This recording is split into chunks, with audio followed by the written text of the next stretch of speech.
আমাদের আজকের ক্লাসের বিষয় রসায়ন বিজ্ঞান। এ বিষয়ে একটি গুরুত্বপূর্ণ টপিক নিয়ে আলোচনা করব।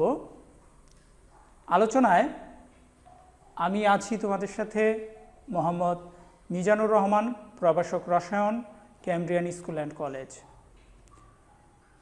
চলো আর দেরি না করে আজকে আমাদের পাঠের বিষয়ে প্রবেশ করি।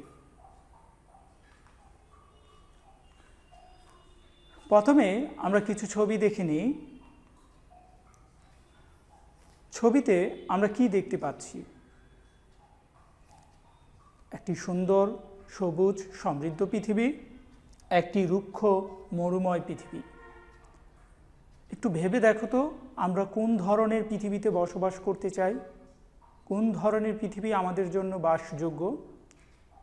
নিশ্চয়ই তোমরা বলবে সবুজ পৃথিবীর কথা, সবুজ সুন্দর সমৃদ্ধ পৃথিবীর কথা। এই সবুজ সুন্দর সমৃদ্ধ পৃথিবী গঠনে আমাদের কেমিস্ট্রি অর্থাৎ রসায়ন বিজ্ঞান কী ভূমিকা রাখতে পারে, আজকে আমরা সে বিষয়ে আলোচনা করব। চলো শিক্ষার্থী বন্ধুরা, আমরা দেখে নিই আজকের পাঠে আমাদের বিষয়টি কী। আজ আমরা শিখতে যাচ্ছি চতুর্থ অধ্যায় রাসায়নিক পরিবর্তন এর রাসায়নিক বিক্রিয়া ও গ্রিন কেমিস্ট্রি। আজ আমরা এ বিষয়ে বেশ কিছু গুরুত্বপূর্ণ বিষয় জানতে পারব। চলো আমরা দেখে নিই আজ আমরা এখান থেকে কি কি বিষয় শিখতে পারবো। এ পাঠ শেষে তোমরা জানতে পারবে গ্রিন কেমিস্ট্রি সম্পর্কে বর্ণনা করতে পারবে, গ্রিন কেমিস্ট্রির 12টি নীতিমালা বর্ণনা করতে পারবে, সর্বশেষ পরিবেশ দূষণ রোধে গ্রিন কেমিস্ট্রির ভূমিকা বর্ণনা করতে পারবে। চলো শিক্ষার্থীরা, তাহলে আমরা আজকের মূল বিষয়টা দেখে নিই।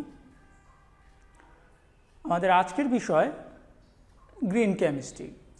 তাহলে সবার প্রথমে আমরা জেনে নিই গ্রিন কেমিস্ট্রি কী।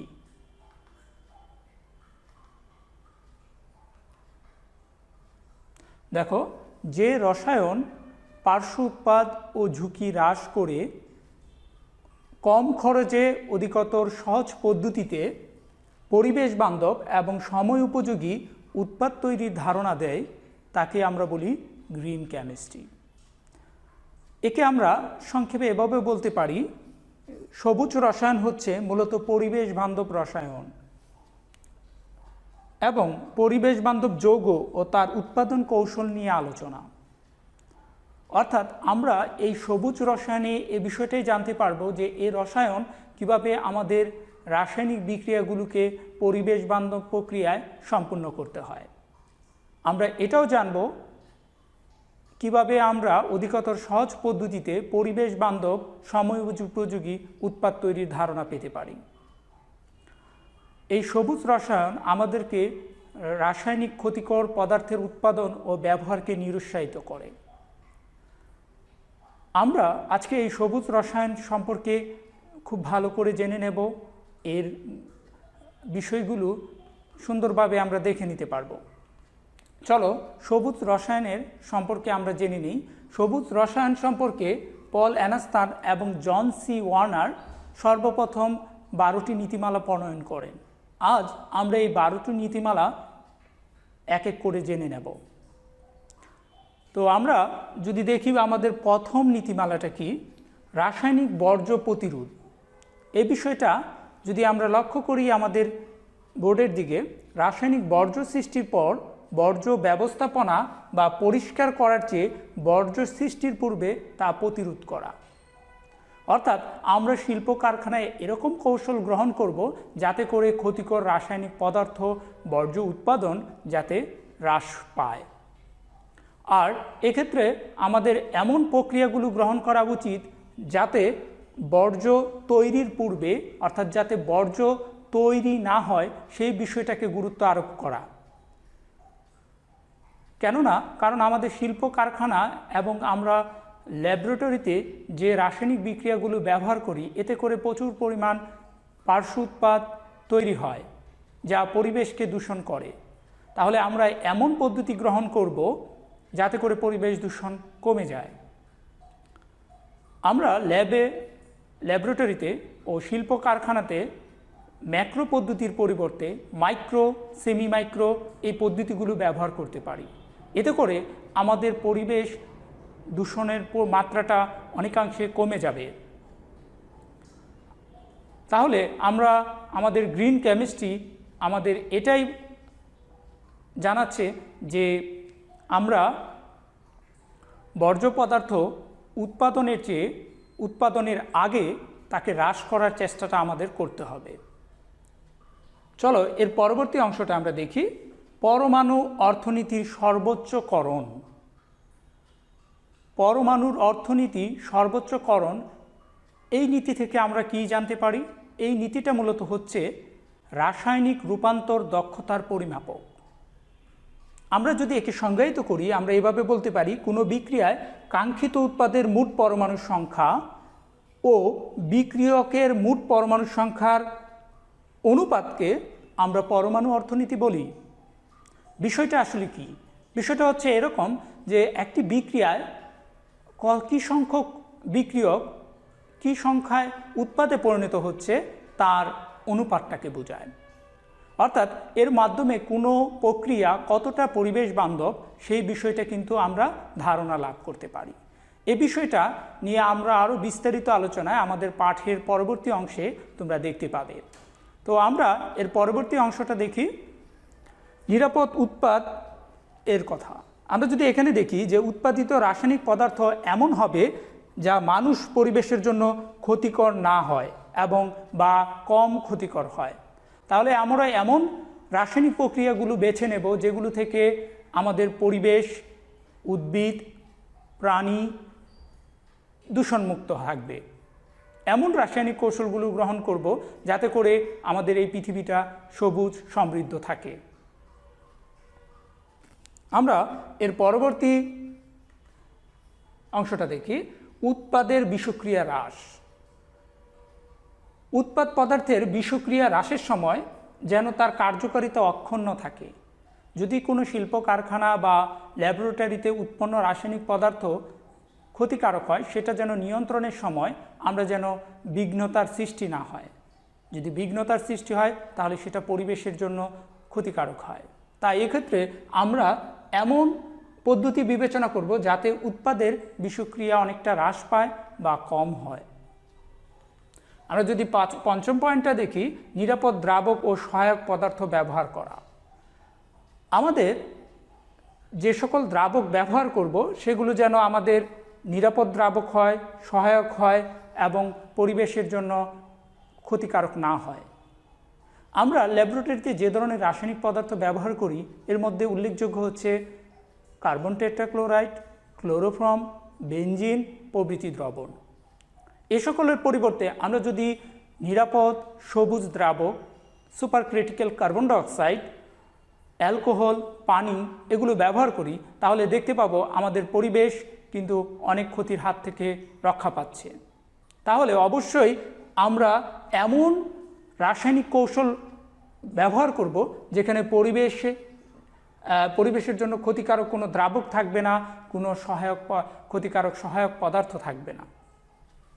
এর পরবর্তী অংশ যদি আমরা দেখি, শক্তির কর্মদক্ষতার পরিকল্পনা। আমরা যে রাসায়নিক সংশ্লেষণ পদ্ধতিগুলো গ্রহণ করব সেগুলো যেন SATPতে সম্পূর্ণ করা যায়। যদি উচ্চ তাপমাত্রায় সম্পন্ন করতে হয় এতে করে দেখা যায় যে আমাদের সময়, অর্থের অপচয় এবং অপেক্ষাকৃত জটিল হয়ে যায় প্রক্রিয়াগুলো। তাই আমরা এমন পদ্ধতি বা কৌশল বা নতুন কর্ম পরিকল্পনা গ্রহণ করব যাতে করে আমাদের উচ্চ তাপমাত্রায় সংঘটিত রাসায়নিক বিক্রিয়াগুলোকে আমরা নিম্ন তাপমাত্রায় অর্থাৎ সাধারণ তাপমাত্রায় ও চাপে সম্পূর্ণ করতে পারি। এতে করে আমাদের সময়, অর্থ এবং বিদ্যুৎ ও জ্বালানির সাশ্রয় হবে। আমরা এর পরবর্তী অংশটা দেখব, নিরাপদ কাঁচামাল ব্যবহার করা। আমরা এমন কাঁচামাল ব্যবহার করব যেগুলো হবে আমাদের জন্য নিরাপদ, নবায়নযোগ্য, সহজলভ্য ও সাশ্রয়ী। আমরা যে সকল কাঁচামাল বর্তমানে ব্যবহার করি সেগুলোর মধ্যে রয়েছে পেট্রোলিয়াম এবং পেট্রোলিয়াম থেকে বিশোধনে উৎপন্ন রাসায়নিক পদার্থ, এগুলো কিন্তু নবায়নযোগ্য নয়।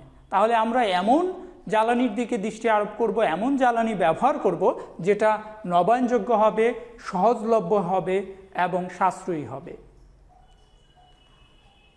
পবকীয় বিক্রিয়ক ব্যবহার করা।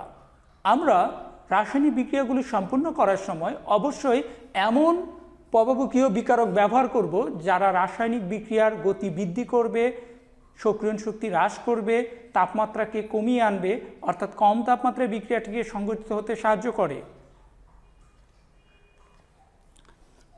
ক্ষুদ্র অংশকরণ পরিকল্পনা। আমার ব্যবহৃত রাসায়নিক পদার্থ ব্যবহার শেষে পরিবেশে যেন জমা না হয় এবং ভেঙে গিয়ে পরিবেশের জন্য ক্ষতিকারক এমন পদার্থে পরিণত না হয়। বিশেষ করে বর্তমান সময়ে আমরা যে পলিমার পদার্থ এবং তা থেকে উৎপন্ন জিনিসপত্র ব্যবহার করি, এগুলো কিন্তু পরিবেশে জমা হয়। যদি আমরা এগুলো পুড়িয়ে ফেলি, তাতে করে আমাদের পরিবেশে বায়ু দূষণের সৃষ্টি করে। তাই এমন পদার্থগুলো আমরা ব্যবহার করব যেটা পরিবেশে মিশে যেতে পারে, অর্থাৎ বায়োডিগ্রেডেবল হবে। এবং এতে করে এছাড়াও আমরা আরেকটা ব্যবস্থা নিতে পারি যে এই জাতীয় পদার্থগুলো আমরা পুনরাব্যবহারযোগ্য করা, পুনরুৎপাদনে ব্যবহার করা।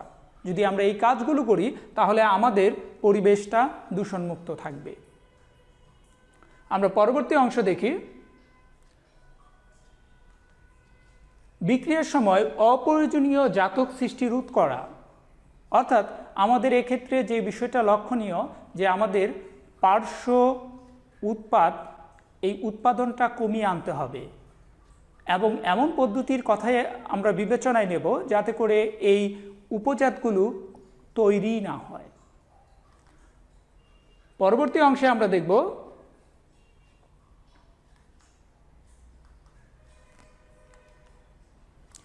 যথাসময়ে দূষণ নিয়ন্ত্রণ। আমরা যে সকল রাসায়নিক কৌশল বিশ্লেষণ পদ্ধতি ব্যবহার করি না কেন, সেখান থেকে উৎপন্ন রাসায়নিক পদার্থ যেন যথোপযুক্ত উপায়ে আমরা পর্যবেক্ষণ ও নিয়ন্ত্রণ করতে পারি। যদি নিয়ন্ত্রণ করি তাহলে কিন্তু আমাদের পরিবেশ নীতিটা মেনে চলা হবে। সর্বশেষ যেটা, দুর্ঘটনা প্রতিরোধ করা। অর্থাৎ আমরা এমন কোনো রাসায়নিক প্রক্রিয়া বিবেচনায় নেব না যেখানে তোমার রাসায়নিকভাবে তোমার তীব্র হবে, বিস্ফোরণ ঘটতে পারে, হঠাৎ নির্গত হতে পারে, আগুন ধরে যেতে পারে। আমরা এভাবে যদি এই নীতিমালাগুলো অনুসরণ করি তাহলে কিন্তু আমাদের এই গ্রিন কেমিস্ট্রির মাধ্যমে সত্যি এই পৃথিবীটাকে সমৃদ্ধ, সবুজ এবং প্রাণবন্ত করে রাখা যাবে। তাহলে আমরা এখান থেকে যদি এই বিষয়গুলো বিশ্লেষণ করি তাহলে আমরা এখানে কতগুলো বিষয় আমাদের সামনে এসে দাঁড়ায়, যে বিষয়গুলো আমরা এর সারমর্মই বলতে পারি। গ্রিন কেমিস্ট্রি সহায়ক 3টি নীতি সমর্থন হয়। বিষয়টা এরকম, বর্জ্য পদার্থ রোধকরণ, এখানে মূল গুরুত্ব দেওয়া হয়েছে কিভাবে বর্জ্য পদার্থকে আমরা রোধ করতে পারি, সর্বোচ্চ অ্যাটমিকোনমি অর্জন করা ও 3 ন্যূনতম ঝুঁকি পদ্ধতি ব্যবহার করা, যা কিনা পরিবেশ দূষণ হবে না, আমাদের মানুষ, উদ্ভিদ, প্রাণী সকলের জন্যই ভালো হবে। তো আমরা একটা পদ্ধতি এখানে বিবেচনায় নেব, যে পদ্ধতির মাধ্যমে আমরা দেখব এই পদ্ধতিটা কতটা অ্যাটম ইকোনমি, এক কথায় গ্রিন কেমিস্ট্রি মেনে চলে। তো চলো আমরা দেখি একটি উৎপাদন পদ্ধতি যেখানে ইথিন ও পানি বিক্রিয়া করে ইথানল তৈরি করছে।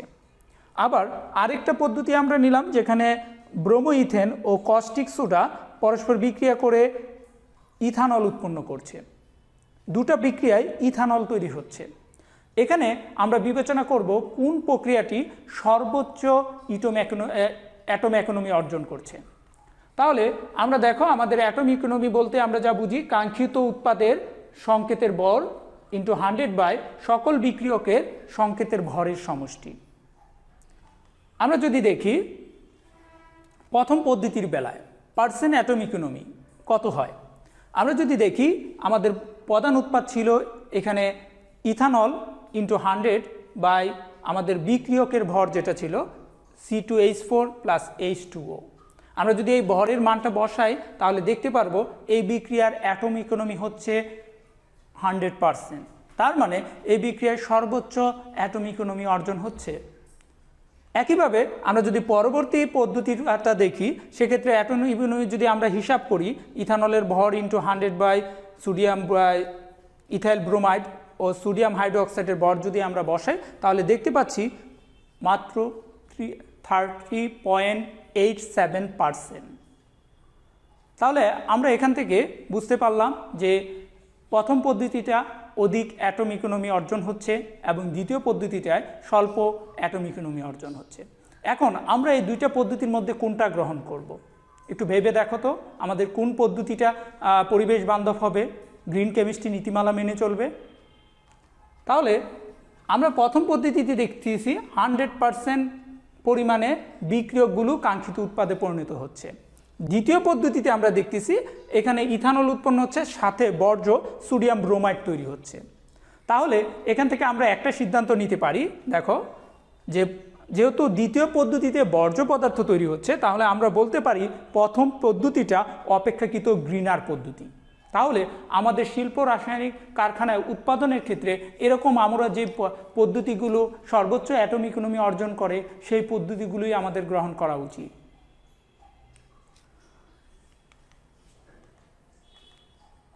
চলো আমরা আমাদের নিজেদেরকে একটু মূল্যায়ন করে দেখি, আমরা আজকের পাঠ থেকে কতটুকু শিখতে পারলাম। আমরা গ্রিন কেমিস্ট্রি কী আশা করি বলতে পারবো। পরমাণু অর্থনীতি কী আমরা জানতে পারলাম। নিচের বিক্রিয়ায় কাঙ্ক্ষিত উৎপাদের অ্যাটম ইকোনমির মান নির্ণয় করো। এখানে ফেনল থেকে জিঙ্কের বিক্রিয়ায় বেনজিন উৎপন্ন হওয়া দেখানো হয়েছে। আশা করি তোমরা এই বিক্রিয়ার অ্যাটম ইকোনমি হিসাব করতে পারবে। চলো আমরা বাড়িতে কী কী বিষয় অনুশীলন করতে পারি আজকের বিষয়ের উপরে। আমরা বিভিন্ন রাসায়নিক বিক্রিয়াগুলো আমরা অ্যাটম ইকোনমি হিসাব করে তার মান থেকে সেটা কতটা পরিবেশ বান্ধব সেই সিদ্ধান্ত কিন্তু আমরা নিতে পারবো। এখানে আমি বেশ কিছু তোমাদের জন্য রাসায়নিক বিক্রিয়া উপস্থাপন করেছি। তোমরা আশা করি এই বিক্রিয়াগুলো বাসায় এক্সারসাইজ করে দেখবে কোন ধরনের পদ্ধতি কতটা গ্রিনার পদ্ধতি। প্রিয় শিক্ষার্থীরা, আমাদের আজকের ক্লাসের আলোচনা ও সময় প্রায় শেষ পর্যায়ে।